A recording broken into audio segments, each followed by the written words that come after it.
for the moms who raised us up, gave us love, and made us strong. For the praying moms who don't always know what to do, but always know who to talk to.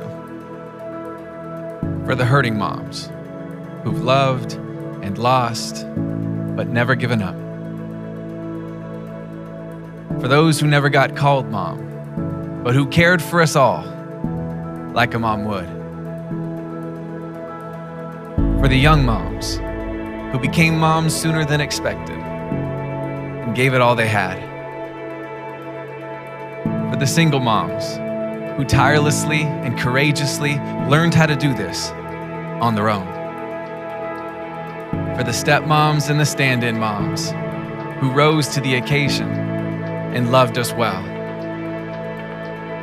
For the working moms, the stay-home moms, the cooking moms, and the takeout moms, thank you for teaching us how to walk, how to learn, and how to make a difference. For taking care of us when you barely had enough time to take care of yourself. For comforting us when we felt alone and afraid. For lifting us up when others put us down. For the rides, the meals, the laundry, and the birthday parties. For the years, tears, laughter, and love. It's not enough, but we want to say thank you.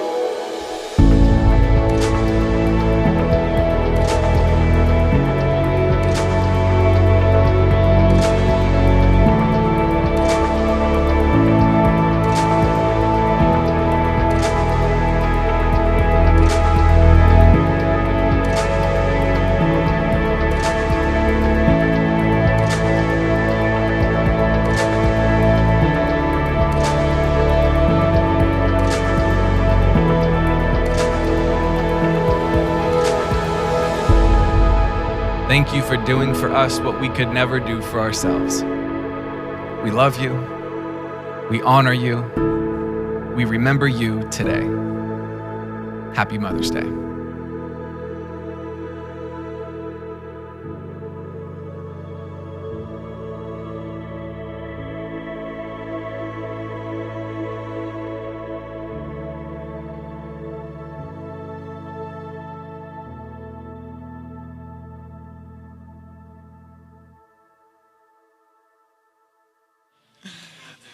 Exactly. Good morning and happy Mother's Day. And I know many of you woke up this morning and the first thought you had was, I want to listen to someone talk about motherhood and I want it to be a man, right? That's some of you this morning, I know, and I'm really sorry if that was not you, but that's just what you have to put up with today. No, and all jokingness aside, I've been very blessed the past few years to pastor this church, be one of the pastors here and preach before you almost every week. But something I've been very adamant about is I've always found a way to not do Mother's Day. And what I mean by that is, if you notice, I've never done a Mother's Day message. We always have a different series that we're going through. We'll make mention of it. But I recognize, I was like, I'm not the right person, obviously, to talk about motherhood as a man. And I grew up in this situation where every Mother's Day came around, and the services were always the same, right? The Mother's Day was always about let's honor mothers, and then Father Day would come around, and it's like let's trash the fathers and tell them how bad they're doing, right? And some of you were like, that was my experience. I grew up in church like that. So I've tried to do things a little bit different and have a different vibe with different things, and I realized that's not really right. And the being that is that the women in the Bible are celebrated. And this is a day to celebrate you. In fact, if you're not a mother, I treat this as a day to just celebrate all the women in our church in a variety of different ways, just like that video talked about, because you guys are worth it. You guys deserve to be celebrated for what you put up with week after week, just trying to just follow Jesus in a world that's very difficult to do that. And that's to celebrate you today, that this is what this day is about. In fact, if I was the president of Hallmark, I'd be like, let's just rebrand this holiday as just Women's Day. And the Bible is full of that. Because if you look at the Bible, the women in the Bible, 9 times out of 10, they are far better than the men.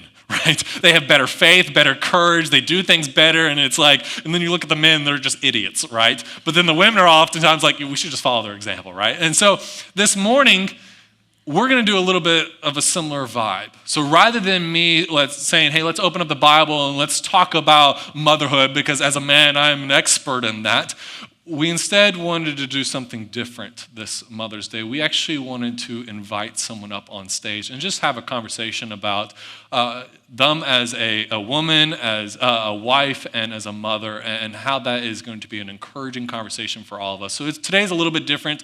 If you came in looking forward to a sermon, if you're a guest, this is not what we normally do, but this is something we might go forward doing if this, this might be a good tradition for us. We'll see. But this morning, I would like to actually invite up to the stage with me our own Alexa Foster. So everyone give a round of applause.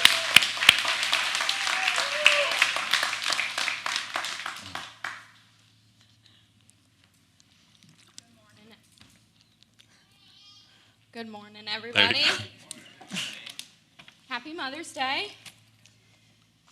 Okay, so Alexa, before we get started, I've got a question. Am I saying your name right, Alexa? I know that seems weird, but here's the thing.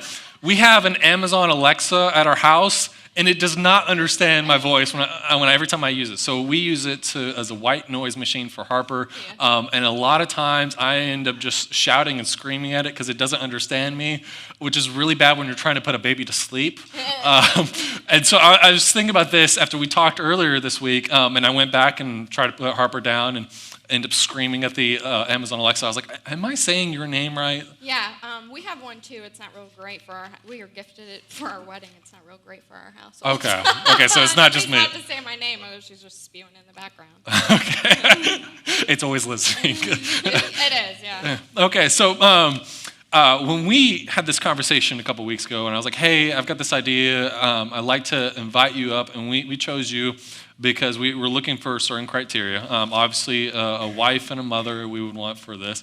But we also wanted someone who was very clear, have a heart of, I want to follow Jesus. Like in this kind of world that you're like, hey, I want to not just say, hey, I believe Jesus rose again and stuff like that, but you're like, I want to look like Jesus. I want to follow him.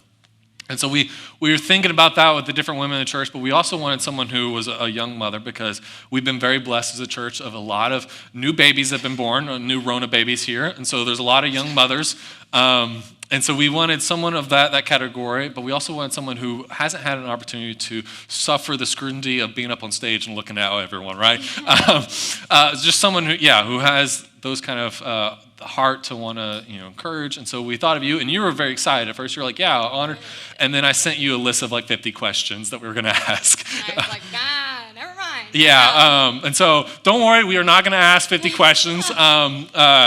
Through this week, we kind of weeded down to about 5 really good ones. And so you guys are lucky. I know some of you are thinking, great, I showed up to the wrong place if we're going to do 50 questions. But we're going to just go ahead and dive into some of these. Before we do that, can you just go ahead and introduce yourself for those who don't know you? Yeah, my name's Alexa. My husband has to work today, so that's great. I'm just here by myself. His name's Scott. We met in South Carolina. He was in the military, and he's originally from here. And long story short, we ended up moving here together. We've been together for 4 years, married for 3. We have a little girl named Oakley, and she's 3. And we just had a son this past year, and he's 6 months tomorrow. We started coming. We started coming to this church because Amanda and Devin Kyle invited us a little over a year ago, and we fell in love with it. So we started coming, and are pretty faithful in coming, and we like it. Awesome. So today we're celebrating certainly mothers, but this is also celebrating all ladies in our church and stuff like that. But looking at just the mother aspect, let's go ahead and start off. What are some of the greatest joys you are finding right now as a mother, as a wife, and what encouragement that could be to us to share? Well, for me personally, with both being a parent and a spouse, I just find my joys the most with all the little things. Mm-hmm. No, that's good. I mean, it's kind of cool as a parent. You're getting to watch, kids grow up and stuff like that, and the little things. And there's a lot of beauty in the little moments of Yeah. a marriage and in parenting. Like right now, we're trying to teach Harper to walk, and so this morning I grabbed her by the arms, and like she walked the rest of the way to me rather than me pulling her. I was like, that was awesome, you know. And I know that seems super small, but like if you're a parent, you understand. Like It is, yeah. some It's little cool amazing. things. Like Oakley, she's the most verbal little 3-year-old ever, and she like just randomly, "I love you, mommy." Oh, All the time, and we always follow it up with so much. And so it's just the cutest little thing. And Archer, he's clearly younger than her, but just walking into a room and he looks at you and smiles. Like any parent with a baby, you know, that's just like the best little feeling. mm-hmm. Or them playing in the other room and they're giggling with each other. Oakley like just falls on the ground to make him laugh, and you know those little things are like the best little things ever. Like to your children, you are the safest place on earth to them. So when they give you that love and feeling towards it, it's uncomparable to anything you'll feel. Yeah. Can you speak on that as well with like marriage and I don't know, what are some of the joys of marriage? If you recently had a fight with him, I'm sorry. He's probably gonna watch this later. I will keep looking at my notebook because if I spew from too far from this, we might be in trouble. I don't really know where I'll take it. That's okay. If anyone's getting in trouble, it'll Well, be me. same thing with a marriage. I mean, it's also all the small things your spouse does for you, or I mean, boyfriend and girlfriend. I mean, no matter what. It's just having that companion and knowing that the both of you will and go through good times and bad times, and you're there together. Mm-hmm. And knowing that you bring joy to each other and everything. And there's a few people in here that could testify that if they know Scott, he's goofier than a $3 bill. He is crazy. But we need that, and you just have to find what you need in a relationship. And for us, it's just him being a nut. I mean, it's just with him, you just have to find what makes you happy, and that's what makes us happy, is finding a friendship in one another. That's good. And all three of them just bring me joy in all of those. Yeah, that's good. That's really good. So, because we're obviously in a church, so it's good to talk about Jesus, but that's good any occasion to talk about Jesus because he's kind of a big deal. And so, looking at your journey and stuff like that, I'm not going to ask you to go into details, but I'm just curious, with your heart to hopefully follow Jesus, and I think you would echo that that's true. Has there been any like inspirational passages or scripture you're like, this is something that really helps me to bring joy into my marriage and into my parenting and into my life in general? That this has been a big encouragement that you can share with all of us. So, I really found Jesus when I was in high school, and I came across a verse when I was 14, 15, and that's Matthew 17:20. And it has a lot of like ye's and woes inside the verse, but this is just the basic kind of what you should get from it. And it says, "Truly, I tell you, if you have faith as small as a mustard seed, you can say to this mountain, 'Move from here to there,' and it will move, and nothing will be impossible for you." Yeah, so you can take it any way you want to, but I don't think Jesus was really telling us to physically go to a mountain and just like, here, move over real quick because I have faith. You know, I don't think that he was literally telling us to physically move it. I think it was more of a verse of encouragement, to rather say, if you have faith as small as a mustard seed.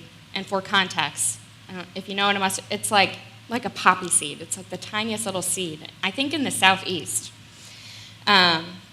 But if you have faith as small as that, nothing will be impossible for you.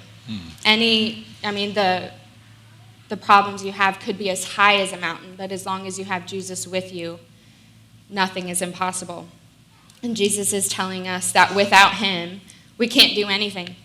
And that with him, because he is always working in us, nothing he has given us to do will ever be impossible. That's really good. Yeah, we got it up on the screen, so thank you guys for being on top of it up there, quick on the draw. But no, that's a beautiful passage, and I think that that kind of really does speak to, a lot of different aspects of life. So like singleness, marriage, parenting, all of it is like a mountain, and anyone who's ever hiked, you understand, like getting to the top of the mountain is wonderful, but the journey from the bottom is oftentimes difficult. And I don't think, Jesus was saying, hey, you're just going to say it and poof, it's gone. Yeah. But you move a mountain kind of like one stone at a time. And that takes a lot of faith of like ongoing. And I think he's speaking in some ways as very encouraging to those who are in struggling situations where you're kind of like facing something that seems like an insurmountable obstacle. But you go at it faithfully. You go at it steadily. You go at it with a heart that like God is working in this, and I'm going to partner with God, and we're going to move forward. And I think we all kind of have experiences of looking back in our life and seeing that there are mountains that God has moved in our past that maybe we don't even remember them. Like we just look back and we're like, wow, there's a whole mountain range behind us, and there's still one in front of us, but God has gotten us this far.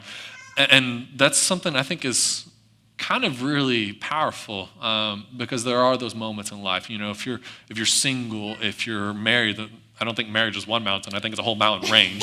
Parenting is the same aspect, but one stone at a time, that faithfulness and stuff like that. I think that's powerful. That's what it looks like to follow Jesus. It's not just a single moment of saying, yeah, I believe, but it's a ongoing partnership with God, moving one stone at a time, working with God, and looking back and saying, wow, God, look what you did. And so with that in mind, can you maybe speak to some maybe mountain moments, some challenges that you've experienced in parenting and marriage, and be a voice of encouragement to us now to see how God has worked through your faith in these things? Yeah. So with marriage, to start off with, I think the greatest challenges for us, and I would assume everybody else, is just figuring it out. You have to figure yourself out just as well as figuring your spouse out. We're all coming from different backgrounds. We're all coming from different childhoods. We all bring different things to the table. But in marriage, when you guys come together, you're promising yourselves to God and to each other. And with that, you should bring the in it to win it mentality. You're a team always. It's never you against your spouse, but rather it should be your spouse and you against the problem. So that's difficult to do. Yeah, it is. It is. So just be a team always, and rise above your challenges together, and show that you're working on yourself, and your spouse should be working on themselves as well, just to come back and be stronger together. That should be the goal. Because what makes a marriage count isn't always necessarily how compatible you are, but how we deal with our incompatibility. And that how we should put God above everything. Your spouse. That means that put God above your spouse, above your children, and above yourself. That's what God commands us to do. And that's where we'll find ourselves the happiest. And as far as parenting goes, let me tell you, the last time I was the perfect parent was before I was one. There's everything's hard about being a parent. You've had this little human just following everything that you do. They just replicate everything you do. So you've got that on top of your shoulders, and then you have, mom shaming, where Mary Jo in the corner tells you that her kids only wear organic cotton. Like, what does that mean? Really? So just do what you think is best. No matter what, your kids will see that and know that you're there for them. The other hardest part is, technology and the accessibility they have to all the evils of the world. Us as parents have to realize that we need to, take the phone away, take the tablets away, turn the channel, make sure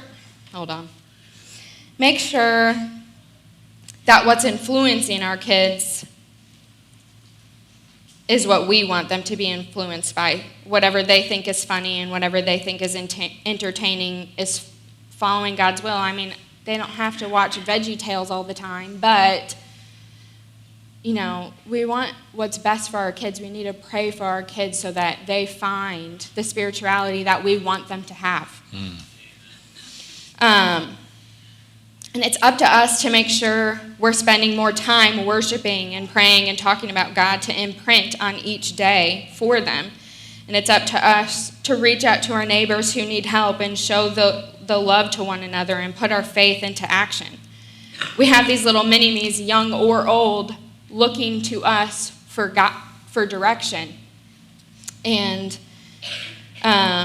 it's up to all of us, moms and dads alike, to anchor our lives into Jesus Christ and to testify, as for me and my house, we will serve the Lord. And make sure our kids know what that it's a sin, and let them know that even if they do make mistakes, that God's there for them just as much as we are. Our love's there 24/7. Sometimes it's really hard, and we're not entitled to an easy fix. And all of these lessons in life is something we don't want them to go through, but they will. And, you need to put your full faith. No, that's really good. Certainly like your aspect of last time you were a perfect parent was before you were a kid. That's certainly true. And it is a incredibly difficult challenge of parenting. And I like the fact that you brought up the topic of mom shaming. I never realized how big of a deal that was until Jody and I became parents. In fact, Jody was in the middle of labor, and the nurse in the room said something to shame us on the labor process that we went with. Jody's in pain, and the lady's like, well, I didn't even have to have an epidural. I was like, why are you saying that right now? Like, really? Is that really the place where you want to put your superiority right now when someone is trying to bring life into the room?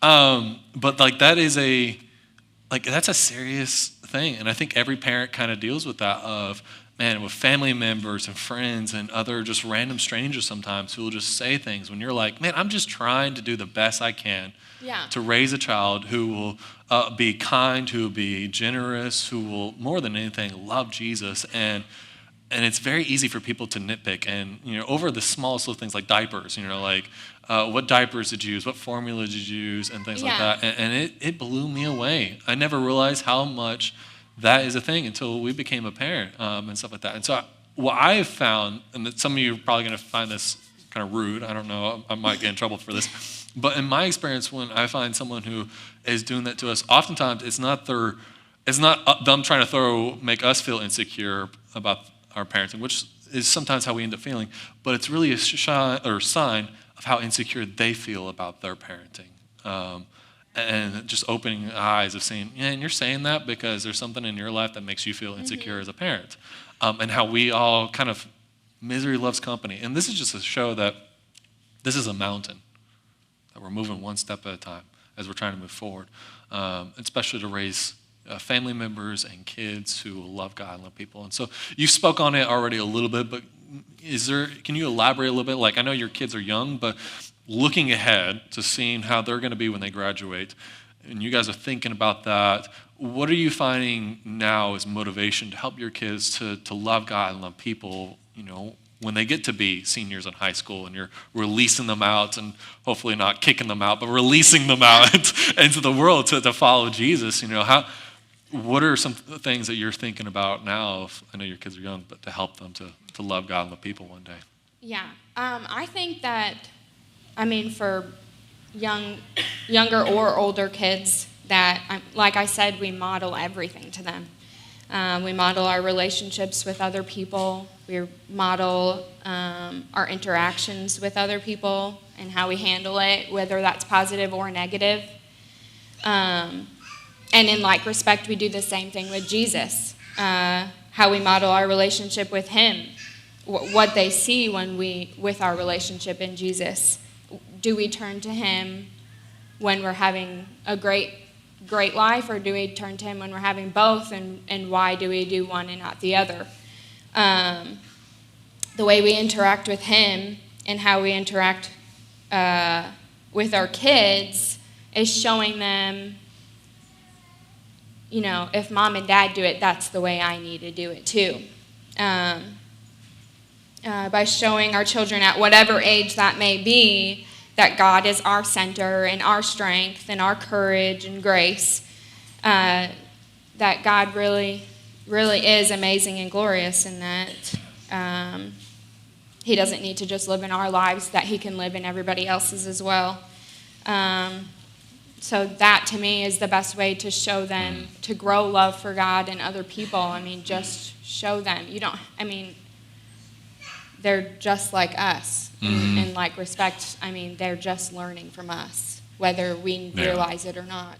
That is something I think the world really needs to be reminded of. In fact, I was reminded of it this week, that all of us have a responsibility to steward the faith of the next generation. That the people who come after us, and you might be like, I don't have kids, but you know what? There are people who are younger than you, who you have a responsibility to steward the faith onward to them. And the most powerful way we do that is being a good model of it. Not just be like, hey, I'm a good churchgoer, but Monday through Saturday, is this true of who you are? Are you truly following Jesus? Or are you seen as a praying person, as a humble person, as a generous person, as a loving person, someone who has an allegiance to Jesus above all else? Like, is that the model that your kids see Monday morning? Because the reason why, I'm going to tell you parents, you're probably not going to like this, the reason why my generation and those who are younger than me are leaving the church is because we saw our parents be frauds. We saw our parents come to church, play the Christian game, but throughout the week there was no Jesus. Throughout the week there was no true faith and following of Jesus. And so we owe a responsibility, all of us, to the next generation to steward this forward, to model what it looks like to follow Jesus. If we want this Christian Jesus movement to continue and we want it to see in our kids, then we've got to start with ourselves and how we model it. So thank you for that reminder. That's really good. I think it's something that's really needed. A few more questions. So you mentioned the judgment thing earlier, the parent shaming. Can we backtrack to that, and can you just give some advice on how do you personally deal with when people give you judgment on your marriage or your parenting? How do you deal with that? Yeah, really, it's just you are who you hang out with. I believe that 100%. So, I mean, it all just comes down to that your marriage just needs advocates, not adversaries. You need somebody to lift you guys up. I mean, the last thing you want to do is tell somebody one argument, leave. No way. I mean, surround yourself and seek people out who have the same Christian values as you. Surround yourself and your kids with them as well to grow up into that. Not the ones who urge you to abandon them. That's good. That's really good. I heard once from a pastor far smarter than me that you're the average of the 5 people you hang out with. Yeah. And that's you good. are. I mean, really, truly look at your friends and see. I mean, do you think that you want... I mean, if you're not happy with it, change. That's good. That's brave. Not a lot of people will say that too, but that's good. That's good advice because people need to hear that. So thank you for sharing that. Can you give any final tips or helpful advice on your experience of parenting and marriage? Yeah, this is like a...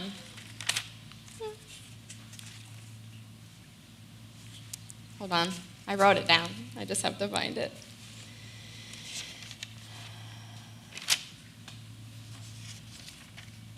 You can't put me on the spot, otherwise I won't know what we're going to hear.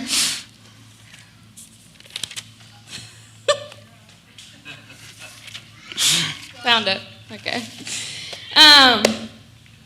Tips. Yes. Okay. This is what I said. In both new relationships and wanting to be new parents, this is how I guided this question. You don't look for the best time. Don't wait for all your ducks to be in a row. You can't wait for that. I mean, it just won't happen. Sorry to tell you that, but you have all these aspirations and goals that you want these 4 things to happen before you have kids or before you get married, and more than likely it just won't happen because it's just going to keep on growing. And then before you know it, you should have got married 10 years ago, or you lost your chance to have kids, or you lost that house you were wanting to buy, or car, whatever it may be. As much as you want those goals and aspirations, you have to realize, too, that the devil knows exactly what your goals and aspirations are, too. And that his whole job is to rob you of that. He wants to rob you of that, and sometimes, unfortunately, that happens. So if you're waiting on the right time to get married or have that baby or buy that house or car, like I said, anything like that, just leap into faith that Jesus knows exactly what your journey on this earth is to do. Leap and know and have faith in God. He knows, everything it takes in this world is to put God in the center of it. And as long as you have that, don't have a worry. That's good. That's really good. Thank you so much for all the wisdom you shared and the reminder of, this is a journey, and, we're invited to, in it with Jesus, one stone at a time, moving the mountain, walking by faith into these difficult areas and seeing how he moves the mountains around us, that we can look back in our past and say, this is what God did. So thank you for those reminders and the encouraging words. Can we give her a round of applause this morning? Thank you.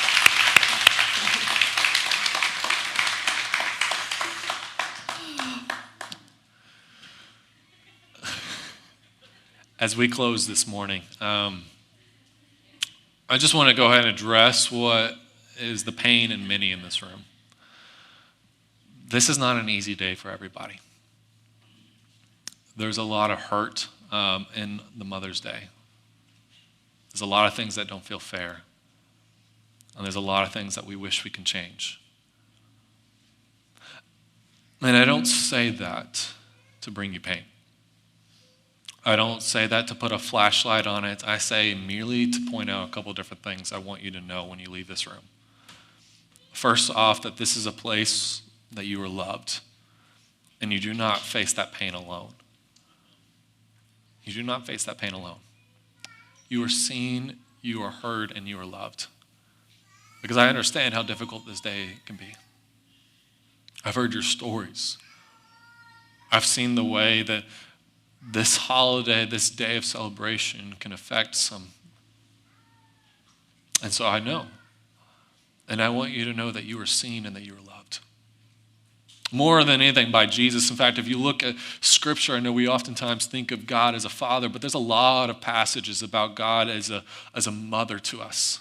You read the prophets, the old guys who like to yell and rant, and they talk about fire and brimstone and things like that, and you get this picture of God as a warrior, but they also show you in the exact same passages God wanting to treat his people like a mother.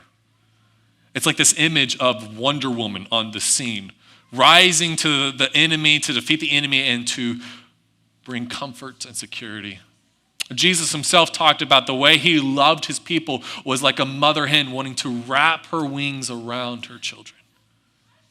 And so I want you to know, not only are you seen and heard and loved, but more than anything, there is a God who wants to be like a mother to you, who wants to show you the love that maybe you feel like you deserve to never got from your own mother, to show you the love that you miss from your mother. And so this song that we're about to sing is for you. This is the song for those who are like, this is a hard day for me today. Earlier this week, Stephanie reached out to Dave and I. She's like, hey, I want to end with this song. And I thought, this is perfect. This is something that we need, because there are those who are hurting in this room. And I want you to know that there is hope in Jesus. There's a love and a comfort only found in the arms of Christ. So won't you stand and let's sing together.